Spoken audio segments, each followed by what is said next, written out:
Welcome to another edition of VLGA Connect. Over the course of the past 3 months or so, we've checked in with various agencies in the state to see how they're managing COVID-19 and what sorts of ongoing impacts they expect to have. And today, delighted to check in with the CEO of the EPA, Dr. Cathy Wilkinson. Cathy, welcome to the program.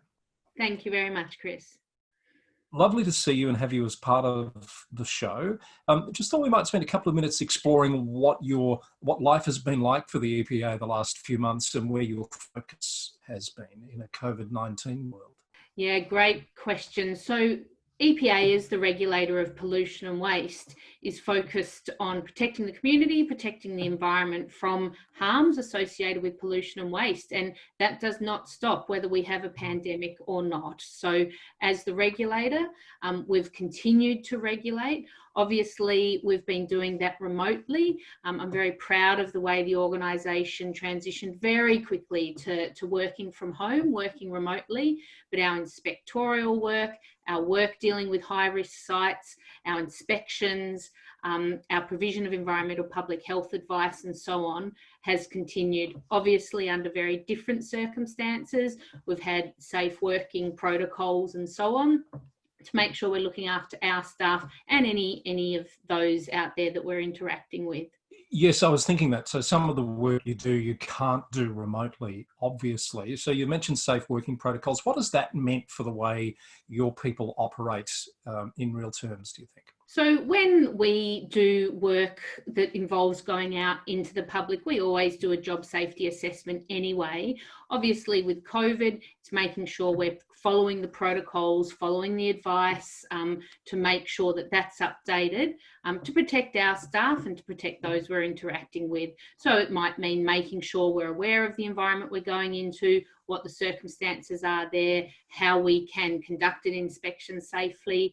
We are conducting a number of cleanups on sites as well, so it's making sure we've got that work underway, that there's very particular attention to coronavirus related requirements, social distancing, extra cleaning, all those sorts of things that many businesses are now, it's becoming the norm. Indeed, and you've mentioned the speed with which the transition to a largely remote working environment has occurred for your agency, as it has for many others. What sorts of things do you see remaining in place, I guess? What can we take from this COVID-19 experience that might stay with us beyond the pandemic, do you think? So EPA is actually undergoing the biggest transformation in our history at the moment towards a preventative science-based regulator. As part of that, we've got a huge digital transformation underway. So we were very fortunate that we already had quite a bit of investment in new digital platforms and so on. What that meant is that our staff had surfaces already. A lot of our systems were in the cloud, which is what enabled us to go quite quickly into that new operating environment. At EPA, we stand for diversity and we stand for flexible working arrangements. So I think what this has done in many respects is just emphasise that we can run a regulator remotely. It is different. There are advantages, absolutely. I think one of the things we all need to make sure of in operating this way is that we're looking after the well-being of our people, the mental health well-being. I think there are different experiences depending on your home situation, depending on your life situation. So we've been making sure to put a fair bit of effort into that as well. What sort of leadership observations perhaps do you have about managing your workforce in a remote environment? Because it's been quite an adjustment for some, hasn't it? Yes, it has. Look, I think one of the interesting things that has come out is I think leaders have been more in touch with their teams perhaps than they normally are. Perhaps the technology enables that. It's easier to sort of perhaps be in contact with a diverse distributed workforce. So I think making sure there's a visible presence of leadership, even though that visibility perhaps is virtual rather than in person. I think it requires leaders to be really clear about outcomes that we're driving to. No one wants to be micromanaged. That's not a leadership, characteristics that anybody wants. And I think what that requires of leaders is being very clear on the outcomes so that we can empower our people to get on with what they know how to do best. Really good observations, because it has been an adjustment for people who, I guess, get into a routine of managing one way, and all of a sudden the dynamics have changed considerably. If I could perhaps add, is I think another critical aspect of leadership is self-leadership. So I think being aware of the impact the different working sort of mode has on each of us is critical as well.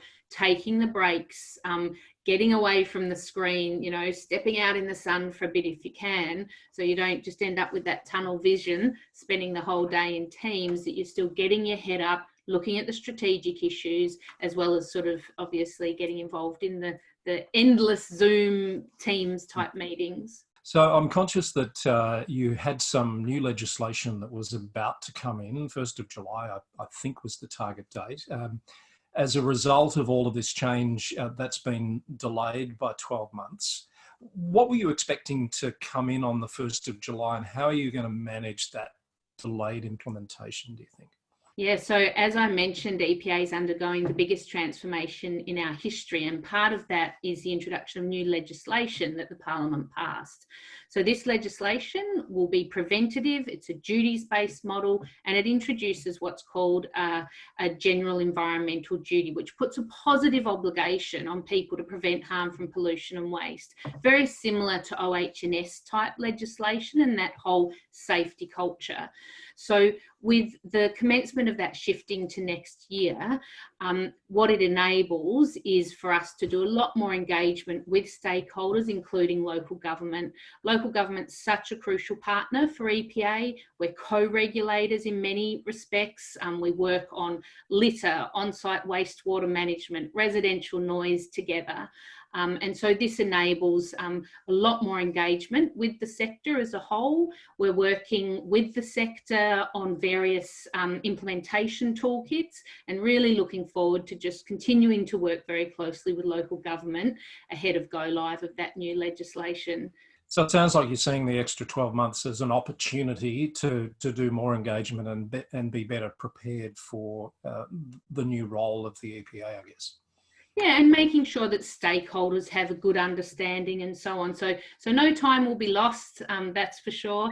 One of the principles of the new legislation is what's called state of knowledge. So making sure that duty holders out there, people who have a responsibility to prevent harm from pollution and waste, have good knowledge about what's required. So we're already getting on with that through a new industry guidance unit, getting guidance out there.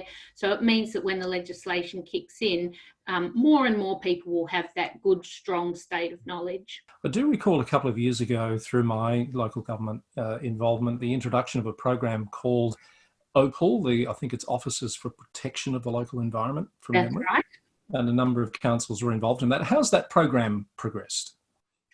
Yes, so that was part of that initial transformation program as well, was to pilot this program of local officers that were EPA employees but located in councils, or co-located if you like.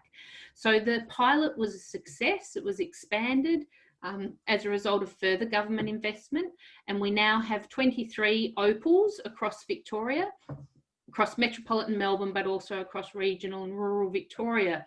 And look, I think this year alone, there's been close to 700 inspections conducted by those officers, very focused on those local issues, that it might be an amenity issue, noise, odour, dust.